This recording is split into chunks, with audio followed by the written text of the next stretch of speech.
All haters to Rumble Channel 2 please. For haters of Rick Walker, Sanctuary is available in the chat on Rumble Channel 2.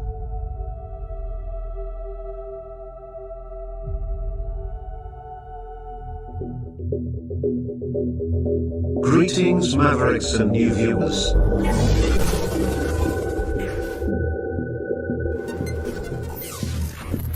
Tonight, direct and live from the Maverick News Network World Studios. This is Maverick News with Rick Walker.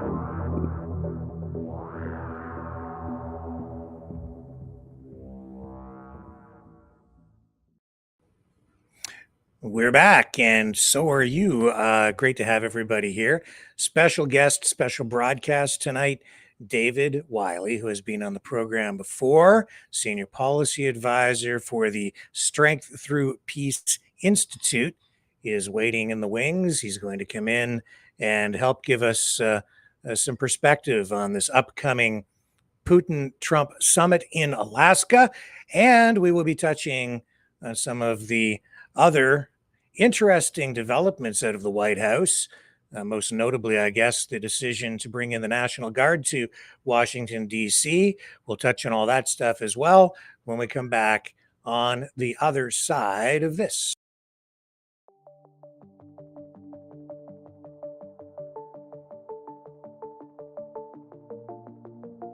Greetings, brave Mavericks. Our quest for truth continues. We go beyond fake news. Together we expose propaganda. Together we pull others out of rabbit holes. We are maverick thinkers. We are all unique individuals, defenders of individual rights and freedoms, credible, trusted, grounded in reality. Maverick News, defending free speech, Donate at freedomreporters.com. Do it now. Tomorrow, maybe too late. Maverick News. The world is watching.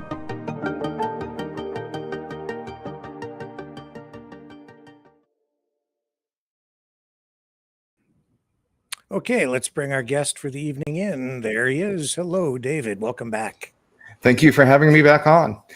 I have to make a quick correction. It's the Peace Through Strength Institute, not the Strength Through Peace.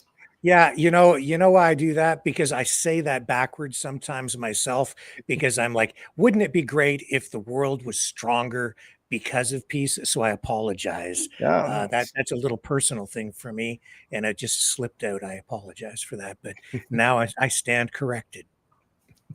But it is a dream. Yeah, absolutely. Right? Yeah. It's a good dream. I like it. Yeah. That being said, we're seeking peace, I guess, this Friday in Alaska, and that's why you're here to help us kind of look ahead to what's going to happen with this Trump-Putin Summit in Alaska. What's your initial take? Oh, I'd be very shocked if any peace comes out of this. My take, and I'm going to quote a man who said that Putin talks nice and then he bombs everybody. That was President Donald Trump on July 13th, so just a month ago. 100% correct. That is what Putin does. He talks, he buys time, and he escalates with violence. Old school KGB officer. That's what it is. Talk is a way to get time for more violence and maybe to get your opponent to surrender. They don't believe in peace. And so whatever is going to come out of this, it's not going to be peace. Yeah, we've seen Witkoff over there at least 4, maybe 5 times. I think he was just there last week, if I'm not mistaken. And it just seems to go around in circles. But he's sending basically a real estate guy to a negotiation or talks or meetings for something that is, I think, beyond just a real estate deal. And do you think that Trump understands that? That is a very good question. Now, we have to go back Witkoff wasn't so much Trump's pick; they were Russia's pick, right? So initially, Trump had very good pick of I think it was General Keith Kellogg, I think was who his first pick was, and Russia strongly objected to him because he's a fair guy, he's a smart guy, and Russia specifically wanted Witkoff. And I think for the exact reason that we're seeing right now, Witkoff goes over there, he gets the points from Putin, and then with a little help from a couple others in Trump's cabinet, he manages to talk Trump up, right? We've seen this cycle already several times in his second term. So Trump was going great. He was realizing like, hey, Putin, he's just lying to me. It's time for tougher sanctions. He was doing something that the American people have wanted since day one that Biden never did, and that is secondary sanctions, right? And strict sanctions enforcement. He was talking about that, and then we went right up to Trump's red line, and it slipped. And this is not the right message. This is not the right direction. People want that first term Trump, where there were red lines, and if you crossed them, then things happened. Yeah, because he was at 90 days, then it was 10, and that 10-day deadline just passed, and nothing. Past Friday, and then nothing. Now he's going to go listen to Putin on Friday. That was how the White House characterized it this morning, that it's not peace negotiations. There's not going to be a discussion. Trump's going to go listen to Putin. And the president of the United States should not be there listening to a guy who's wanted by the International Criminal Court for mass child abduction, right? We want the President Trump who's strong, who would arrest Putin when he sets foot in Alaska. That's what people want. That's going to end this, right? But we're not going to see that on Friday. Unfortunately, we're going to see Trump get bamboozled, I think, by a masterclass from a KGB agent. Yeah, in fact, that's something we'd just been discussing, and I was curious about was why Alaska. And I said, is that because it's safe territory because Putin is wanted? And the answer is what? This is what Putin wanted. He wants Alaska. And Trump should never have given into this. This plays right into his hands. Putin, for years, since the beginning of the full-scale invasion in Ukraine, he's been saying Alaska's ours. That we're gonna get Ukraine, and eventually we're gonna get Alaska back. And the war is not going well for him, right? What was supposed to be a quick 3-day war or a 1-week war, where it is now in year 4, and he's having trouble at home. But this is helping him out. This is showing the people, look, we're still on track. We're even going to get Alaska back from the U.S. someday. I've got the President of the United States of America. Yep, there it is. Yeah. For those who can't read Russian, that says Alaska is ours. Interesting little story of how did Alaska become part of the U.S. It was part of Tsarist Russia. Russia had another failed war. Trying to remember which one that was because they have had so many, and ended up selling Alaska to pay off war debts. So what was called Seward's Folly at the time. Yeah. Because Americans weren't interested even in cheap land way up there. It was considered worthless until Americans found oil up there. But yeah, it's American by the most legitimate way possible, by an agreed sale, right? Not by wars of conquest, which is the Russian way, but by peaceful commerce. Well, it's interesting that they're going to Alaska, where Putin seems to have some sort of a land claim on his mind, and Trump is talking about land swaps to end the war in Ukraine. So it makes me wonder, what's he going to do? Swap Alaska for something? I doubt that. It's not going to happen. This is completely PR for the folks back home at Russia.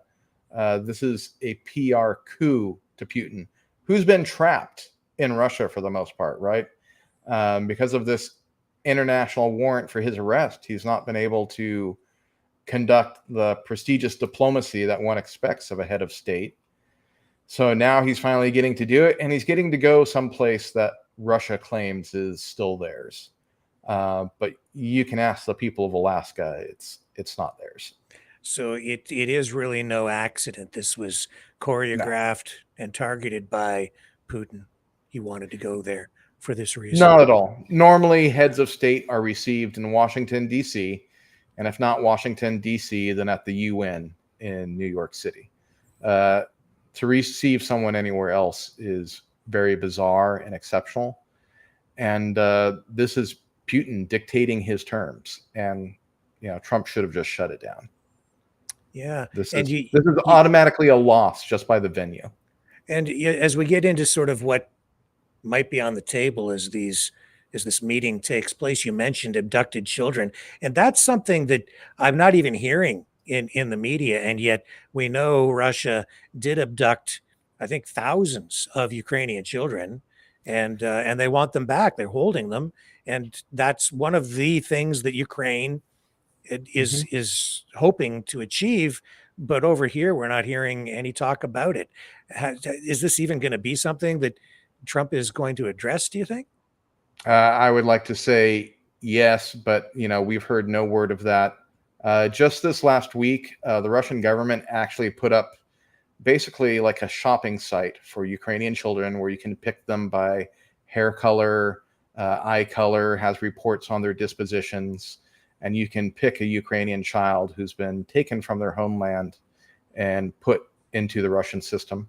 And many of these, some of them, their parents were killed, and others, their parents are still alive in occupied territory. They were simply seized from them by the Russian government.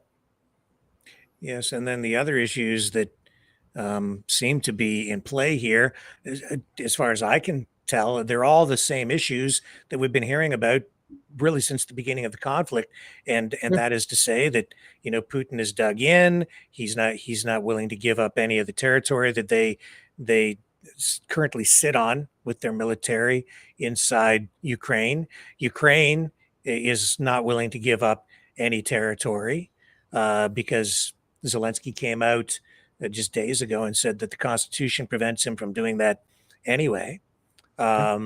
It just does. Bottom line is, I'm not really hearing anything much different. So, what is the point of the meeting?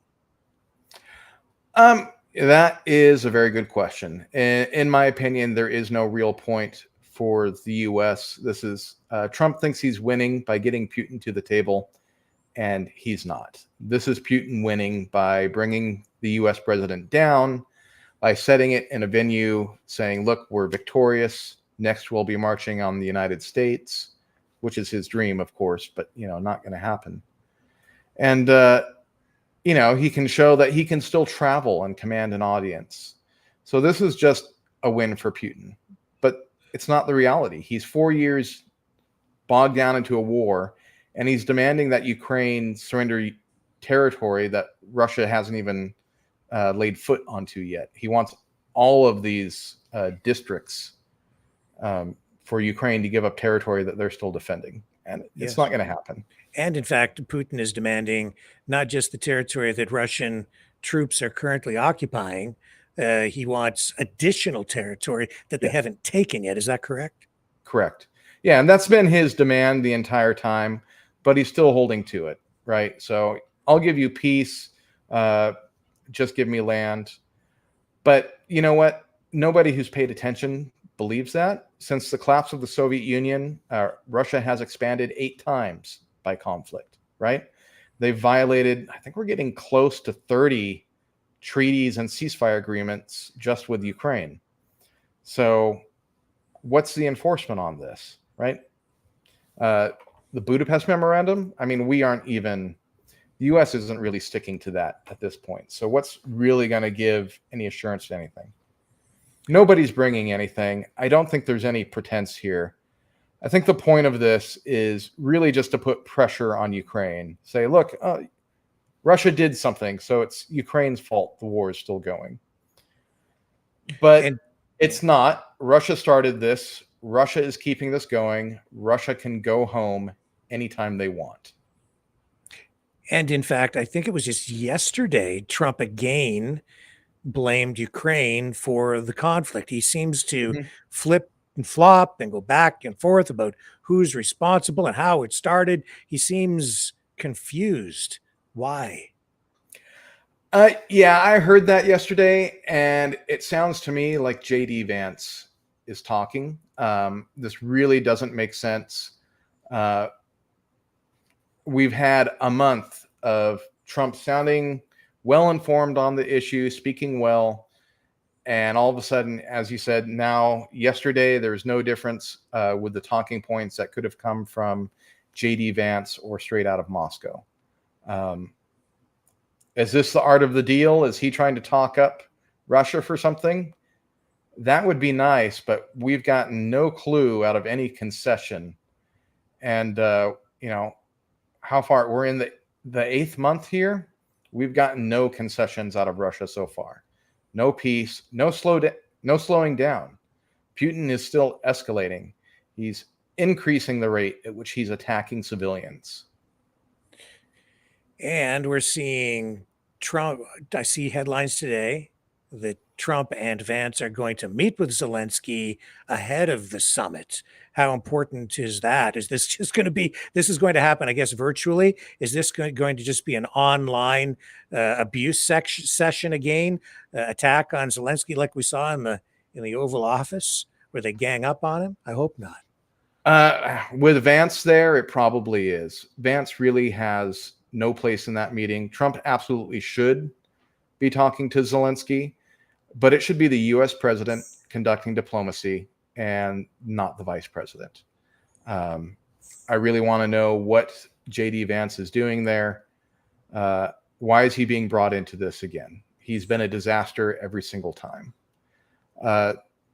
Again, Donald Trump should be there, and if he wants to bring someone in, it should be his Secretary of State, Marco Rubio. That's this diplomacy is the Secretary of State's job. He's a professional. He's good at it. He should bring in General Keith Kellogg, who's been the envoy to Ukraine, who is well informed, who can speak knowledgeably about what's going on in Russia and Ukraine, and has the military background. Yes, yeah.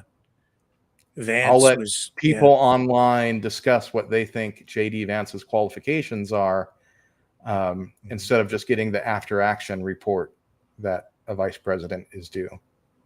Yes, I did see Vance with Maria Bartiromo on Fox on the weekend, talking about the U.S. doesn't want to pay for these weapons anymore.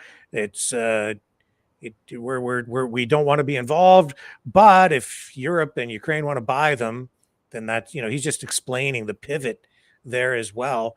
I guess that this is really the solution to Ukraine's problem with the MAGA movement and the anti-Ukraine positioning that the Trump core base of supporters has taken on. Do you think that this is ultimately going to work out for Ukraine and in the long run, purchasing weapons or having Europe increase its spending and buying U.S. weapons and then providing them to continue to defend Ukraine that way? It might. Ukraine is doing pretty well at holding its own. They have greatly grown their own domestic defense industry. So it may work out well for Ukraine, but who it's not going to work out well for is the U.S. Ukraine, without a doubt, is the world leader in drone defense tech right now. They are the ones who are there on the front line. This is where the evolution of weapon systems are happening. Russia's there. They're learning from it at a rapid pace. And China's there. They are actively supplying Russia. They are the ones developing the new drone tech that Russia is using. And so any future conflict in the Pacific between the US and China is going to have far more advanced drone tech than we are. And I guarantee you, whatever the next conflict is, it's going to be a drone conflict. Even little terrorist groups, like the Houthis in Yemen, they are deploying drones now because it can be done cheaply, it can be done accessibly. And that's not counting a country like China that can take that technology far beyond anything the US has. The reality is the U.S. needs Ukraine. We need that technology. We need it for our own defense to keep North America safe from Russia and China. We need a partnership with Ukraine. We shouldn't just be an arms dealer profiting off of this financially. We should be making a partnership. We should be helping Ukraine get its war industry up, and we should be offering to trade some of their technology. And we're going to have to give them some real assurances this time if we get that technology. But together, we can have a great partnership. I mean, look at Ukraine, little country. It is holding off Russia. Russia has brought in North Korea. They've brought in Iran. Now they're getting material support and technological support from China. And Ukraine is still holding their own with just a little bit of material support from the U.S. and Europe. That is a scrappy underdog fighter. We need that. We need that innovation. We need the lessons they're learning because, we're fortunate. We don't have American lives other than volunteers are on the line right now. It's not going to be that way forever. China's getting ready for a conflict in the Pacific, and we are going to get drawn into it one way or another. We need to be ready, and strength is what brings peace. Strength is the best deterrent, right? So that's what we advise. Make America strong, have a partnership, help Ukraine to win so that Russia and China see that war is not the option, right? It's not a winning option, and make America stronger with the newest, most battle-tested technology so that nobody tries us, right? Yes. Yeah. And it's very clear drones are the future of warfare. Even as Canada here looks at they're reviewing the potential purchase of F-35s, huge expenditure for that. But yeah, drones for $1.95, right? Taking out tanks. It's everything is changing rapidly. That's just it. A couple $1,000s on a drone makes a multi-million-dollar tank obsolete. Yes. Yeah. Zelensky not going to be there.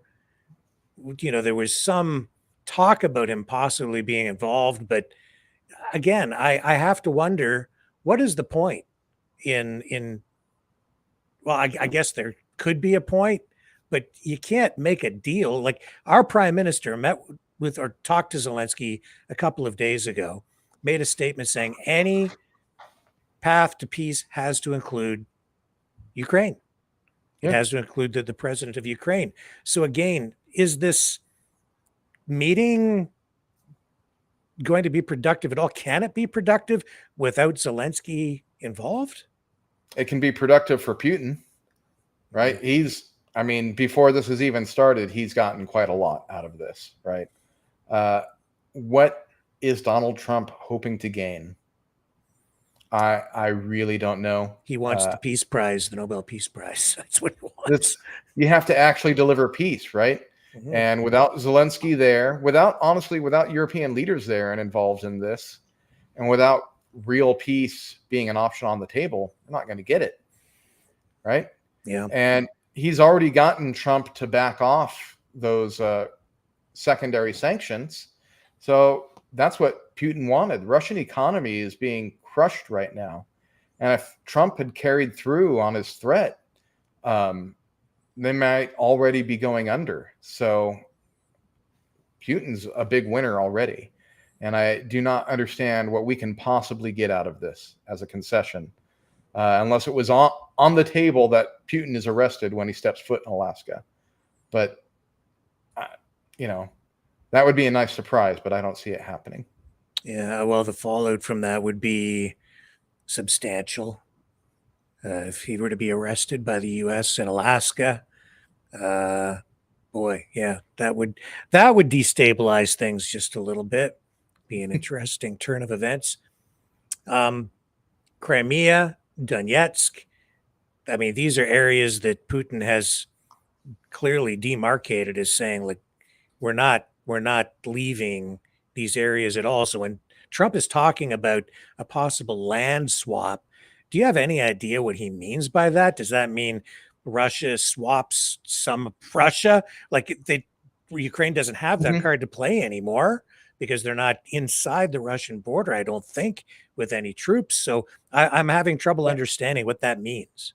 Land swap. They are. I mean, the northern battle lines, they're not the old national boundaries. They're not static. So things are moving back and forth on the northern border. There definitely are parts of Russia that Ukraine holds. I couldn't tell you for sure which ones, but it's ongoing. And, maybe he does mean that. Who knows? But he's not put anything on the table. He's not really conceding anything. So, yeah, I just see this. Again, I'll go back to quoting Trump. Putin talks nice, and then he just keeps bombing everyone. This is a delaying tactic. And that's what we've time on the Russian economy. That's exactly what I wanted to ask you about next. So I'm glad that you went there, because we are indeed seeing exactly that. We're seeing Russia escalate as we head into this meeting on Friday. We've seen the escalation over the last few weeks, where they seem to be increasing drone attacks and targeting civilian targets in Ukrainian cities. Can you speak to that? How extensive has that been? Luckily they're getting more air defenses, but things are getting through because Russia is increasing production and they're throwing more and more at Ukraine's major population centers. And it's just their saturation attacks, right? If they send hundreds of drones at a single target in one night within the course of a few hours, then air defense can't shoot them all down. And they get through. They hit a school, they hit a hospital, they hit a bus station. They hit whatever they can. Ukraine has to protect everything. And, people aren't aware of how the drones work anymore. They have this idea. You go to the store and you get this little kit and it's something like that. It's what people picture. It's not what it is. You got to picture something the size of a small plane. It flies up to high altitude over the border. So it's outside of the altitude of most air defense systems. And then it comes down when it's over the target, right? So there's not a lot of time. There's not a lot that can hit them. And they're big. They pack a lot of punch. And they're not being used to hit military targets. They're being used to kill Ukrainian people. Because, Putin's made very clear, wiping out Ukrainians as a culture is his goal. He cannot have people who love liberty, who want democracy on the border of Russia, right? And that's not going to end with Ukraine. It's never the goal to end there, and it still isn't today. He's not giving up on anything. He's just changing his timetables. Which is what I was kind of getting at with the question about, this isn't just a real estate deal. This is, for Putin, something much broader than that. And that's, I think you've touched on one of the most important aspects, but does he have aspirations for even more, do you think? Oh, yeah, absolutely. Without a question. He wants to bring back the glory of empire, and he wants his empire not just to match the Soviet Union, but to come back to its biggest point, which was, Tsarist Russia. Tsarist Russia was bigger than the Soviet Union by controlling Alaska and other places, right? By controlling Finland. So he wants to get the empire back inland. That's his idea. He's an old man, doesn't have much, so he's going to have an empire as his legacy. And I do understand the narrative that Russia has become increasingly surrounded by NATO, that he doesn't want Ukraine to join NATO. He wants a neutral Ukraine, if you want to call it that, although that means putting a Russian puppet in to replace Zelensky. But Putin, we've heard that propaganda a lot, but Putin himself has denied it. You can go back to a quote of his in 2006 in which he said, Ukraine will decide if they want to be a part of NATO or not. NATO's not the issue. People like to point at that. NATO's the obstacle, right? Because as you know, if you attack one NATO country, you attack them all. He's trying to break that up. He's trying to break that up from inside to dissolve it because he has aspirations on countries like the Baltics that he wants to bring back into it. But he doesn't dare attack them while all the NATO countries stand together. And the argument that Ukraine poses an existential threat to Russia if it joins NATO because you might have nukes pointing at Russia from Ukraine, for me, no longer really holds water anyway, because you have a lot of submarines under the water that are always kind of out there anyway. Both countries, you probably have some Russian subs off the coast of California as we speak. But so and the missiles fly, longer distances. It just doesn't. I just don't think it's a valid argument, given that you have this technology out there under the ocean, and we've seen Trump now, though, sort of rattle that nuclear saber, saying, "I'm moving 2 subs into position in a secret location." Do you put any weight into that? Are you concerned about that escalation or escalatory language? No. People kind of think that Russia is like the Soviet Union, and it's not. It's a very much a discount, decayed version. Russia does not have stealth submarines. Their submarines are diesel. So there are no submarines off the coast of California because they have to have diesel freighters go to them and resupply them. We have nuclear submarines that run quiet. That's why Russia is so concerned. We can park those submarines anywhere off the coast of Russia and hit them in a moment, and they know it. And there's nothing they can do to stop it. They can't even know they're there. If they were to try it, we would hear them 1,000 miles away with those loud diesel engines and the train of ships following them, right? A couple years ago, there was a Russian nuclear submarine that went to Cuba, right? It was a big deal in the news at the time. We weren't worried about that because the reason there's 4 of them is they had to have a ship to keep the submarine running, and they had to have a diesel supply ship to refuel it. We knew where that submarine was every moment. So it's not an issue. NATO, even if the USA was gone tomorrow, France has one of the largest nuclear arsenals in the world. Britain also has nukes. They're talking about moving some of their nukes eastward as well. And that's because of Russian military aggression, right? You want to stop this, there's an easy answer. Just be peaceful. Stop scaring everybody. Stop being violent. But violence is exactly what they want.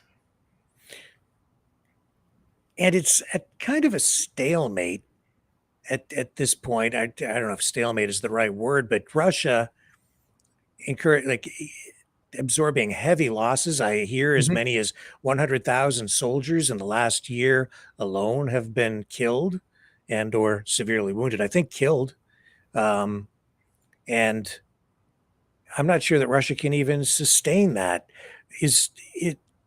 Is time really on Russia's side in this thing? No. Or do they need to resolve this in a expeditious manner? So the borders, the front line isn't really moving because Russia is being ground down. And their answer to being beaten in fights so badly is just to pour in more men and more material. That's why they had to pull North Korea into this, and that's why they're bringing China into this now. Russia is stretched out. They are attrited, and they are begging China and North Korea for more help. They would beg Iran too, but Iran got hit recently, and they're not in a position to stretch forward anymore, right? So yeah, they're in bad shape, and if we were to hit them with secondary sanctions, people don't realize that all the economic damage we've done, we've really only stopped like 5% of Russia's oil industry. Most of it is still continuing on through the shadow fleet because, Russian oil can be sold to Dubai or India or whoever, and then it goes on to be resold. if you're familiar with money laundering, Russia's just doing oil laundering is all. And so they continue on. And Trump's threat of secondary sanctions to target those who are laundering the oil for Russia was a very serious threat. That would shut Russia's economy down, which is already on the brink. That would have really brought them to the negotiating table with a serious offer. And unfortunately, Trump let it go. So Putin's already won. And now he's going to go and play the strong man in Alaska. Right? Yeah. But he's not. It makes me scratch my head and wonder why, if Trump really wants to end this conflict as he says, well, I don't know why he wouldn't just be more forceful and force a conclusion to it. It's very perplexing. So the real threat to the U.S. isn't even Russia, right? It's China. China is the real power right now, and they're the real winner. Russia is being ground down. That's no problem to China. That just raises China's stock up. And all the things that are happening with the U.S., we are getting behind in the military technology. China's getting ahead, right? The U.S. is not doing great economically either with all these trade wars and tariffs. So China's going full steam ahead. And Trump has been led on by Russia that if he just makes the right offer, does the right thing, and then they'll join him against China. That's never happening. That's just a fantasy carrot being dangled out in front of them. Russia cannot stand against China. They don't have the option. Maybe before their disastrous invasion of Ukraine, they could have held the line, but they can't. China effectively owns Russia at this point, economically alone, and militarily, with Russia having lost so many, China could roll over Eastern Russia if they wanted to in a moment. So Russia has no choice. By the way, that's a big part of Putin's alliance of necessity with North Korea, is that North Korea is there to say, hey, look, if you start looking north instead of east, then we're buddies now. We'll defend each other. But China isn't really afraid of that. They're just looking at opportunities. And right now, they see all of this as American weakness. And so China is full speed ahead, and they are looking to invade Taiwan no later than 2027. Right? People don't realize that China is now matching the U.S. dollar for dollar on defense spending. Not really defense, military spending, right? Right. Yeah. Most of which is hidden by China under civilian contracts, right? So they'll go to a civilian shipbuilder, they'll order a landing ship, and that's counted as a civilian contract, not a military contract. But the purpose there is for the Chinese military to be able to use it. And that is 9/10 of Chinese military spending is through the civilian sector. And one of the reasons China is targeting Taiwan is because of the chips manufacturing industry that is there. And that's a national security issue. And it also connects back to Ukraine, where I know you had mentioned previously, not here, but in correspondence with me, concerns about neon production in Ukraine. So neon is an essential element in semiconductor manufacturing.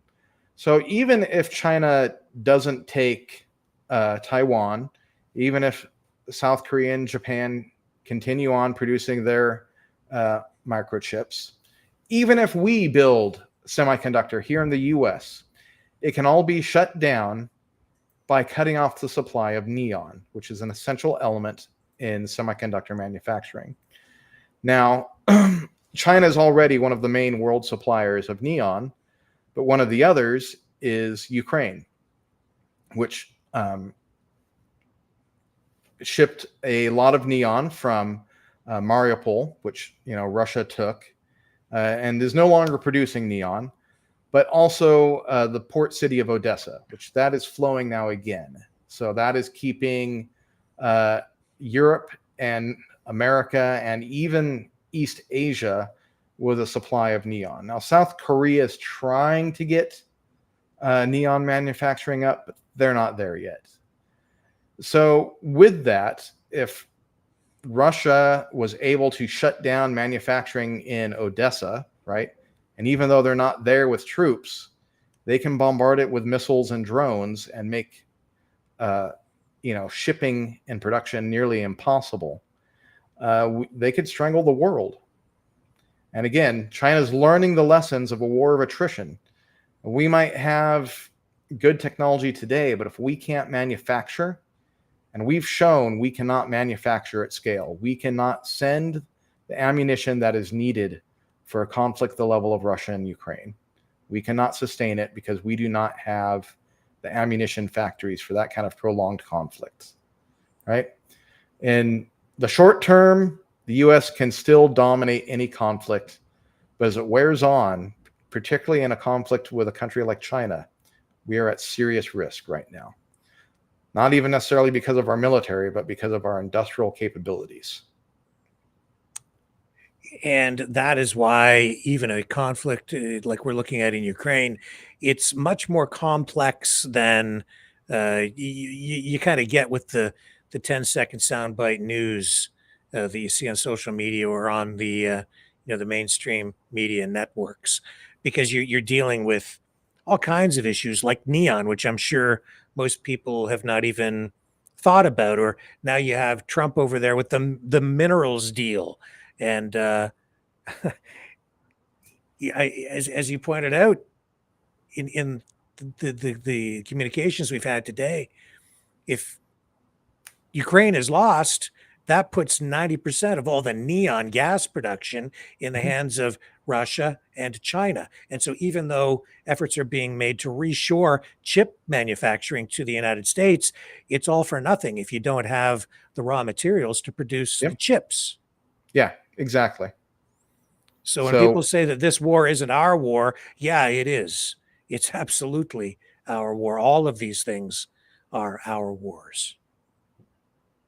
Yeah, we've tried that before, and there are certain wars that become world wars that you can't stay out of once they really get going, right? Mm-hmm. Yeah. So World War II could have been stopped in Czechoslovakia twice, right?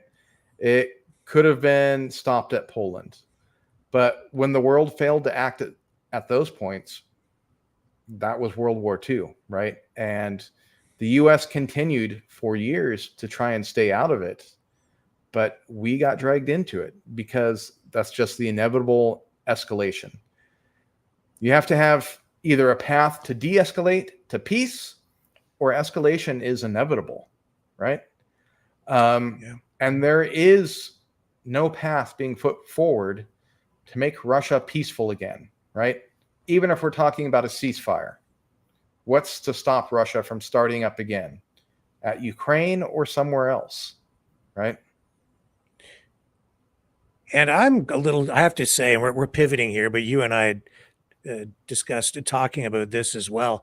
I'm a little bit concerned about what appears to be almost like war on the streets in some U.S. cities, and most notably now in Washington, D.C., where we've seen this strange news conference. It's strange to me anyway. Yesterday with Trump saying that he's going to bring in the National Guard, and I guess they're going to be embedded with D.C. police now, maybe even take on a broader role in D.C. to crack down on crime. But I'm having a lot of difficulty understanding exactly what this is going to look like. How do you solve crime with the National Guard? Maybe you don't have an answer any more than I do, but can you help me understand what the heck is going on in your country? Yeah, so a lot of it is largely propaganda. Here's the facts by the numbers. DC has a 30-year low on crime, right? And for the last 2 years, crime has been going down continuously. We haven't even had an upward spike.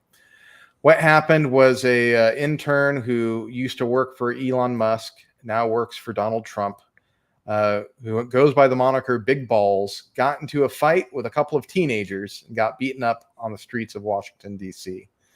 That seems to be what set this off.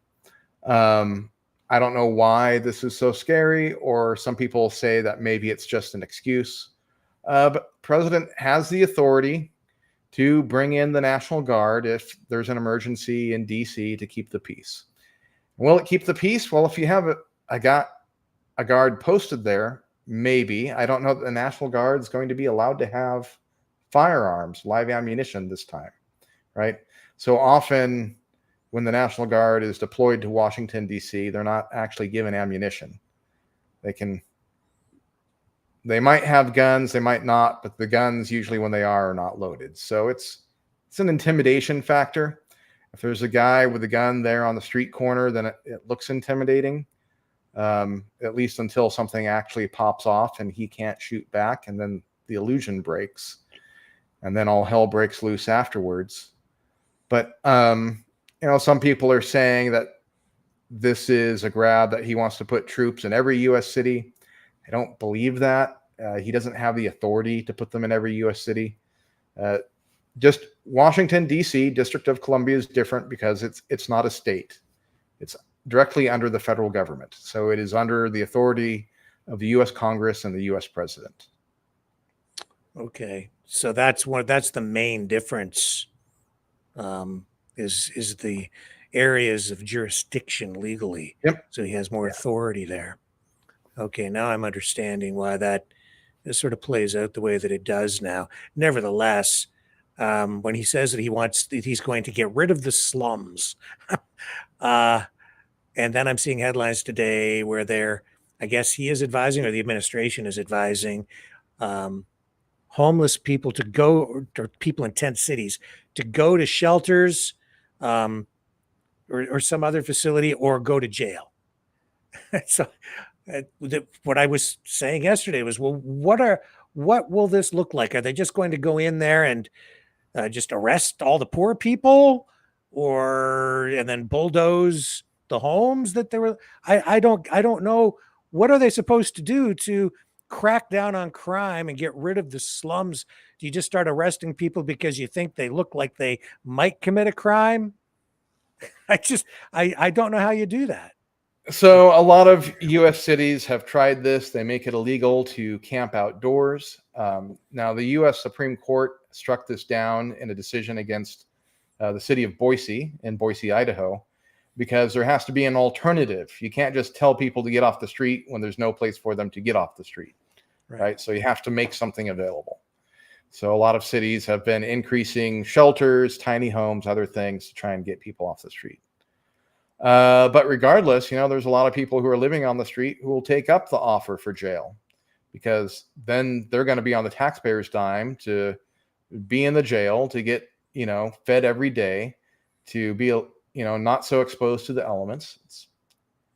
You may be to a lot of them, it'll be threatening them with a good time, right? So that's going to backfire pretty fast.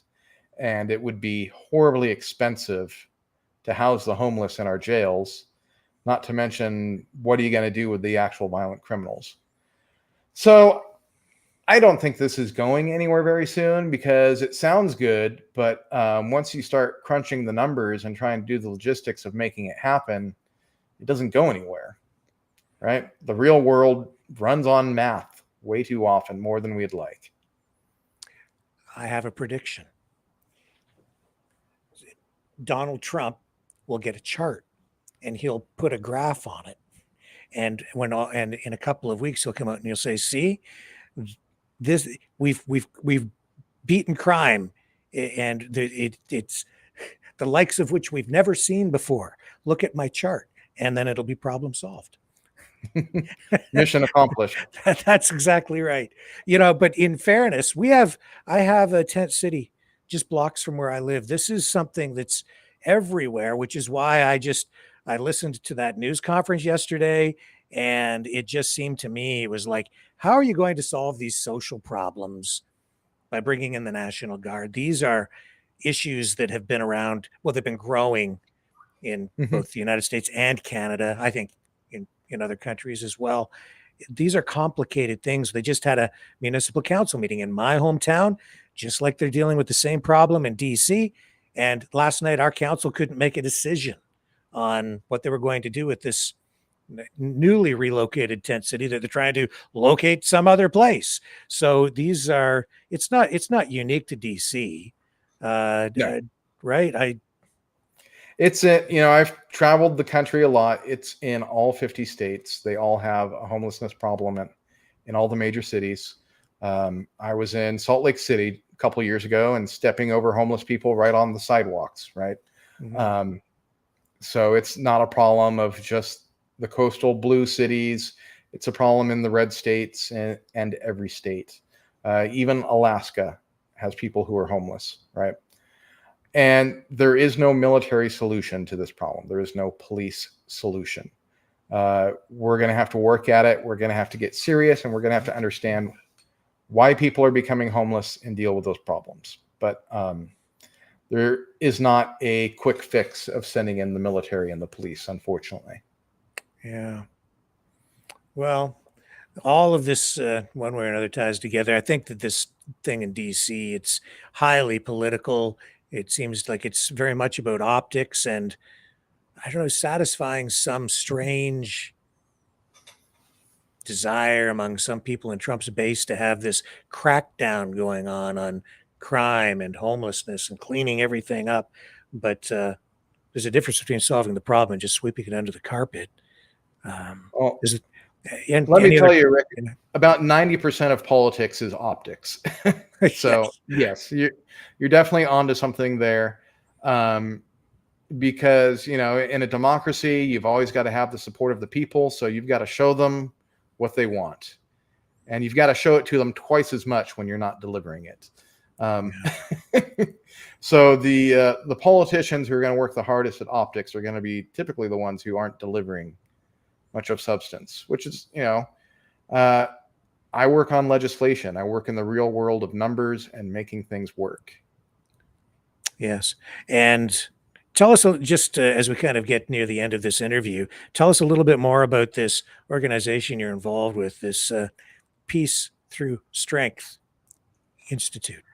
Yeah. So they're, I would say, a conservative / libertarian leaning group. And Peace Through Strength was chosen based on, Ronald Reagan's foreign policy, right? And I wouldn't say that we're strictly a, Ronald Reagan foreign policy organization, but we very much believe in foreign policy that works. We believe in seeing results, not just judging a policy by its ideology, but by its results, right? And one of the things, our goal is peace. And we know that the way to get there is through strength. A weak America does not bring peace to us or to the world. We have to be strong, right? Whether we like it or not, it's much easier to lay down and be weak, but we have to be strong because there is no other option. And so we're trying to work with those offices that want to see America strong and are willing to craft a strong foreign policy for the U.S. So I can't go into detail about what I work on, but I can say in general terms that I have helped to write legislation for offices. Okay. David is there. Yeah. I'll say the support is there.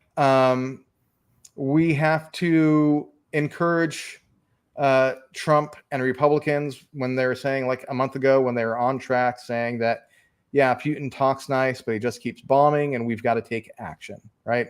We've got to have secondary sanctions. We've got to do things. We can't just keep talking and expect things to change through talk without any strength behind it.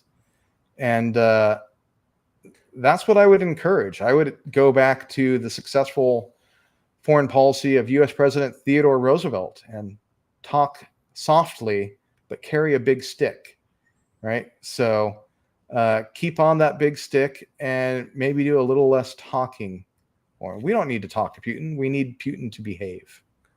And he's not behaving because the other thing that we haven't actually touched on yet, and I almost forgot about this, was there is a report out, I think fresh today, New York Times reporting that Russia has been, I think, detected tapping into federal court. What was that? Federal Yeah, federal court docket.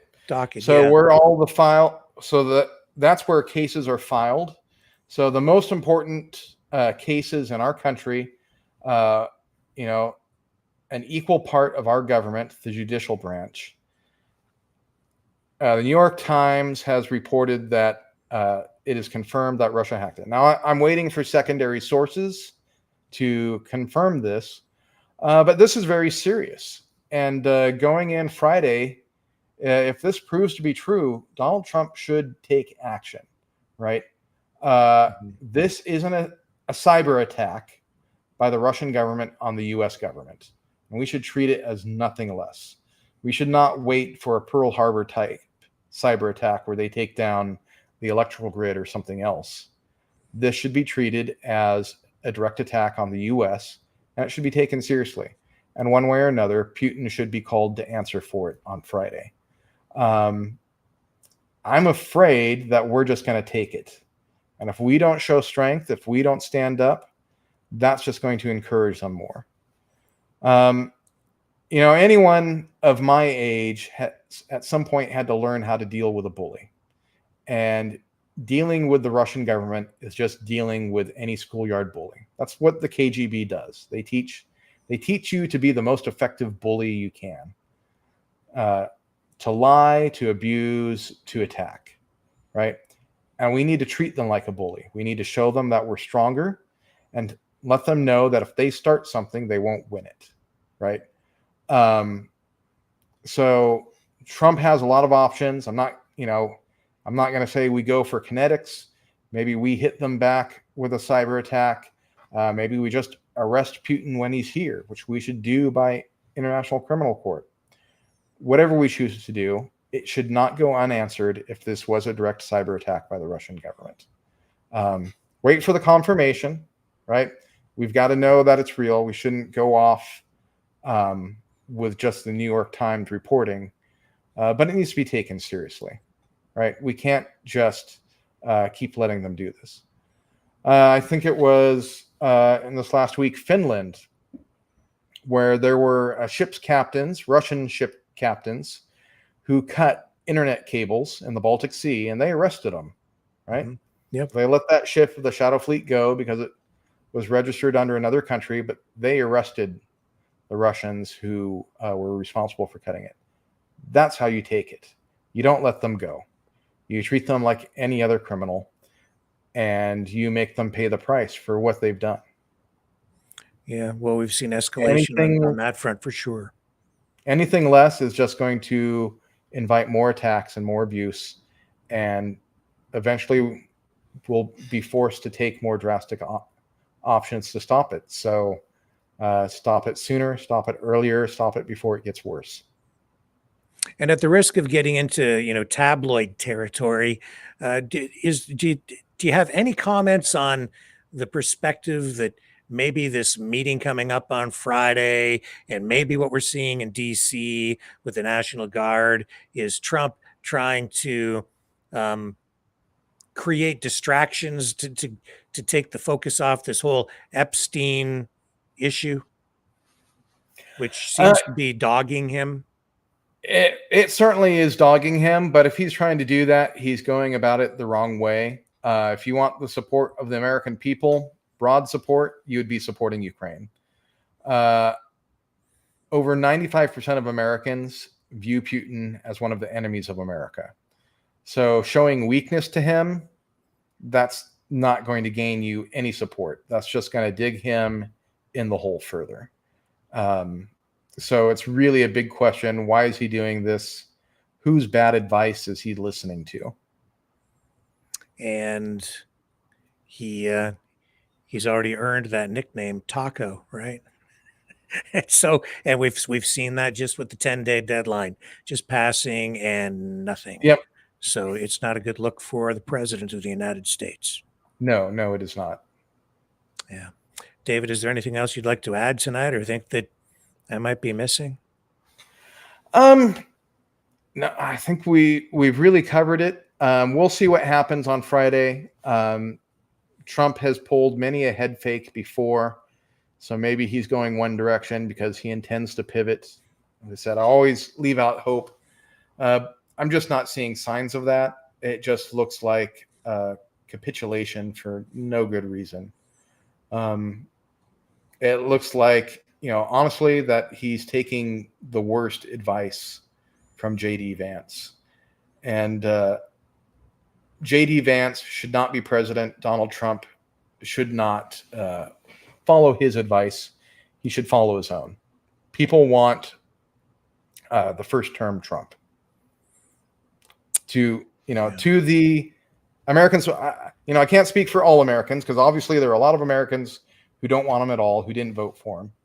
But of his American supporters, those Republicans who did vote for him, they largely want that first term Trump, who was strong on foreign issues, who, when Assad was said to be gassing people, he put a red line and he stuck to it, right? And it wasn't even that people wanted to see us, send missiles into Syria. It was just that his red lines were his red lines, right? And he didn't back down from it. And now people aren't enthused by this will he or won't he Donald Trump, right? They want to see strong foreign policy. They want to see a strong America. And we're looking weak right now. And this is really not good.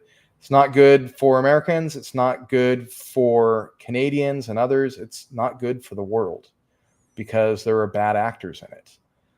You don't have to be the biggest fan of any American administration to recognize that the world is still better off with peace, right? Yes. And with someone there to keep the peace, and not to be going about on these incredibly destructive wars of conquest. And if we don't do something, we're going to get more of that and less peace and prosperity. And we can all pray for peace, and we'll look ahead to Friday. I will likely be reaching out to you in case something significant happens on Friday, and we'll have to bring you back maybe to comment on that when you're available. And that being said, David, thank you so much for joining us on the program again tonight.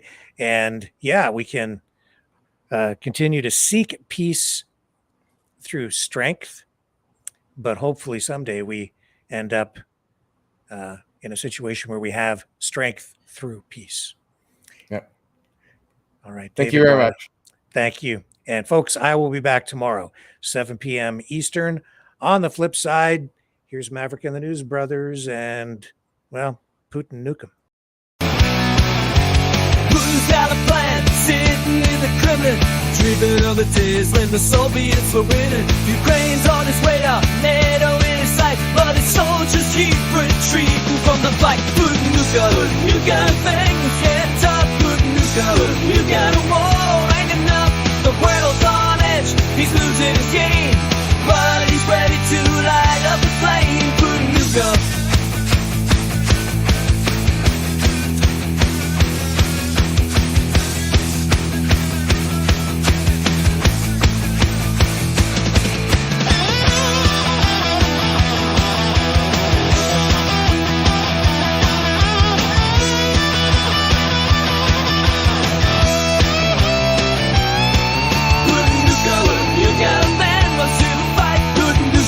You gotta start, you gotta fight. Putting through the six in the queue. Investigate, you cannot view. Putin Nukem.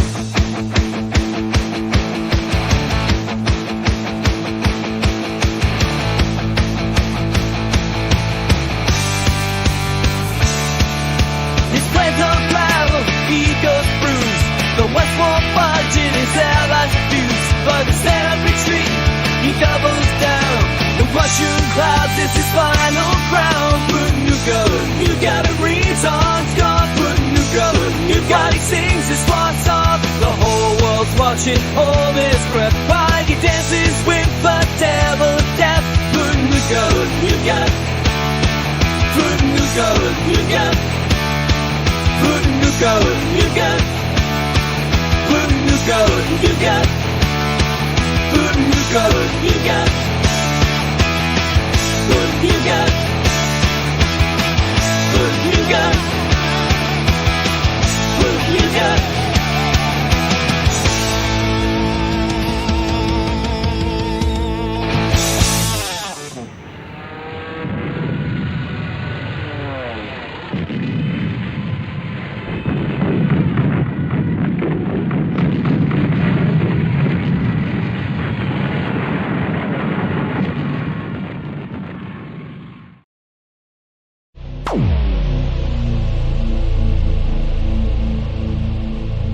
This has been a Maverick Multimedia production.